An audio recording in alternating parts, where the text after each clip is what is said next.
I get it. You're a rich guy. You need your slave class. You need Ecuadorians in there. You get some Ecuadorian stair makers. No one makes stairs like Ecuadorians. Exactly what I said. Rich guys who don't have to They're deal with this always shit, thinking one step You've ahead. got your slaves Ecuadorians. delivering you groceries. You've got your slaves doing stuff all over the place. You love it. That's what our economy's built upon. Oh, we could do $80 so many of these things once we save ourselves the money that's spent on illegals. We can do a tremendous amount. And the money everywhere, I just don't think we're going to. I don't know every if week you say the illegals are a net economic loss. Huge. And every week I like fact check that and it comes up untrue. And I'm like, okay, you know, like I'm not going to change your mind. Well, I don't engage in debates that are about getting the other person to agree they're wrong because whatever. But I'll say I need some proof on this because every time I look into it, it comes up the other way. Well, it depends on the metric by which you're determining if they're generative or not. Because if you look at net GDP, of course they're generative. Like they increase GDP. We could increase GDP right now dramatically by annexing Mexico and allowing every person on earth to be an American citizen. We could increase GDP, but GDP per capita goes down. And so even though this is the crux of it, is illegal immigration is fantastic for millionaires, billionaires, oligarchs, the most powerful. It's Social Security, Medicare, payroll taxes. It's tremendously negative for working and middle class people because they are being forced to work jobs for wages that they can no longer use to support themselves. They are being their wages are being depressed via the enormous influx of the supply of labor, and that's negative for Americans. And so if your goal is just to increase GDP, then just make the entire world America tomorrow. But if your goal is to make life better for Americans, we need to deport people who are making wages lower. And but that wasn't the argument. The argument was whether it was a net positive or negative. It's a net negative for the overwhelming majority of Americans. That's why the majority of Americans want illegals deported. They have depressed wages. That's not why. I don't know. If you were to literally erase all the illegals, you'd lose $90 billion worth of taxes. The people that are most okay with illegals hanging out are rich people who are not impacted by it. They are distanced from it. Their companies benefit from slave labor. These are the people who love illegal immigration. The rich, the millionaires, the billionaires, the political class. Wouldn't it be beneficial to people buying homes, though? It actually dramatically drives up the cost of housing. So the price of housing will go down when you've got white guys roofing? No, the cost of housing will go down when the number of people in the country trying to buy a house is lower. Wait a minute. So now we're simultaneously having these illegals illegal. Are competing with you for a mortgage? Yeah, let me do that.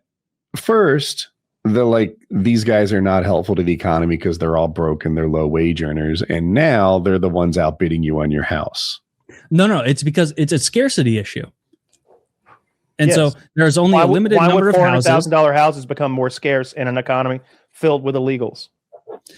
Houses are becoming more scarce because the number of people is higher, the demand is higher, the supply hasn't changed to reflect that, and so housing costs go up. Healthcare costs go up, schooling costs go up. All of these things go up because we're increasing the burden on our welfare programs and our housing market. If we want to decrease the cost no, houses will cost less to the average person once there's not this. Once we don't force working and middle class Americans to compete with the rest of the world. Don't force Americans to compete their labor cost with some guy in India or some Chinese guy or some slave laborer. Don't do that. I just think if we're going to get houses to cost less than they cost right now, we need to build more houses cheaply. Sure, that's good too. And the way to do that, well, not cheaply, not like crappily. Well, no, like use good materials, but I want as many Mexicans as I can get up there. My neighbor got a new roof put on. Dude, 3 Mexicans up there. They were up there working so goddamn hard.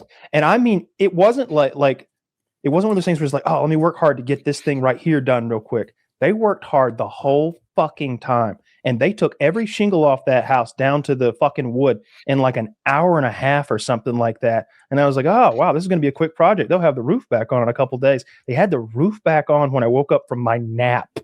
Okay. They had the roof back on. They took the roof off and put a new one on in the same fucking day. 3 Mexicans on a 3,000 square foot house or something. There's nothing wrong. I don't hate How Mexicans. many crackers do you think it would take to make that work, honky? Huh? How many? I bet you and 50 more like you couldn't do it in a week. And you charge me an arm and a leg. You've paid whites to do work around your house. You know what it's like. Your stairs get jacked up and you pay through your teeth. I get it. You're a rich guy. You need your slave class. You need Ecuadorians in there. You get some Ecuadorian stair makers. No one makes stairs like Ecuadorians. Exactly what I said. Rich guys who don't have to deal with this shit. They're always thinking one step You've ahead. got your slaves delivering you groceries. You've got your slaves doing stuff all over the place. You love it. That's what our economy is built upon. Oh. Do you remember that 400 years where we literally had slaves doing for us? 400 years. Give me that span again. What was the 400-year span? From the fucking 1400s to what are you talking about? 1400s. 1592, Columbus sailed the ocean blue, and he started enslaving people right away. Right away. You're out over your skis here, brother. I'm absolutely not. It was 400 years of slavery. You think we had 400 years of slavery? I think the black people had 400 years of slavery, but I think this country's founded on slavery. The White House was built by slaves. Was it? Well, yes. I don't think I'm not calling you wrong. It's just all right. So you don't think the White House was built by slaves, right? I bet they helped for sure.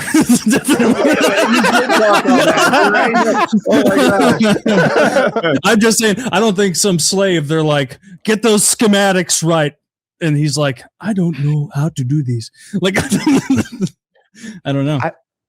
Slaves. I bet they helped for sure. Because slaves are great for rich people. It's the same as it happened in the 1800s. Slaves were like the rich people's boon. They loved it. Do you think the average family, like with a little farm, they can't afford a slave? But they hated the slave. This information you're giving, Taylor, is just your best guess. Like, you haven't looked at the Social Security rolls and found out how much they're paying in and how much they're taking out, which is zero. You haven't found out which welfare systems they're keeping afloat by paying into look at and Medi-Cal, not being eligible for it. Yeah, so you can actually find this very easily. So when people say they don't receive benefits as far as healthcare, what their Moat and Bailey argument is, the feds aren't directly giving them money. Well, Medi-Cal and all of these state-run medical programs in California, New York, every blue state, and a number of red states as well, these are largely funded by the feds. And then those state-run programs do give full health benefits to illegals. And so it's a laundering thing where they lie and go, you can't do this. California isn't giving federal money to illegals, but then Medi-Cal gets a tremendous sum from the federal government, and then they use that money, and state politicians in California go, everyone should have a right to health care, even illegals, and then they matriculate that money downward. Billions. And so it's undeniable. Like we don't want people who are freeloaders. We want net taxpayers. I think they pay more. I think they are net taxpayers. And I think they provide more income in than they take out. I think it's like 80 or 90 billion or something like that. Every time I look into it, that comes up as true. But that's because they are doing it federally and deliberately excising numbers from places like Medi-Cal, the Minnesota healthcare program, MinCal or whatever. Like or MinHealth, I don't remember. But the blue states take federal money, a tremendous sum, and then they matriculate that downward. And they give it to illegals via healthcare. And so, yes, that does happen. You're both giving a face that you're reading what I'm saying is true. Like, I am. But I don't lie about it. I'll no. Of course not. Like we're trying to. Trying to get to the bottom of this, guys. So I looked up California specifically, Medi-Cal, like you said, and the illegal immigrants do get benefits from them. I don't. Yes. They have to meet income and residency rules to be qualified for it. And this doesn't even get into the emergency like Medicare stuff. So most states don't give. Oh, actually, I have it backwards. Most states are emergency care only, but California is full health if they pay into it. Yeah, I mean, I don't care. California's doing fine. It's probably $100 billion or something like that. But I feel like that last part needs to be stressed. if they pay into it. They have to meet income requirements. They can't just be. They have to be. Like, what amount do they have to pay in? Well, that wasn't in the Chat GPT thing. Oh, Chat GPT. Yeah. I tried to Google it. I don't know what the argument here is anyway. Whether it's like I don't want illegal immigrants at all. I don't want any of them. I agree.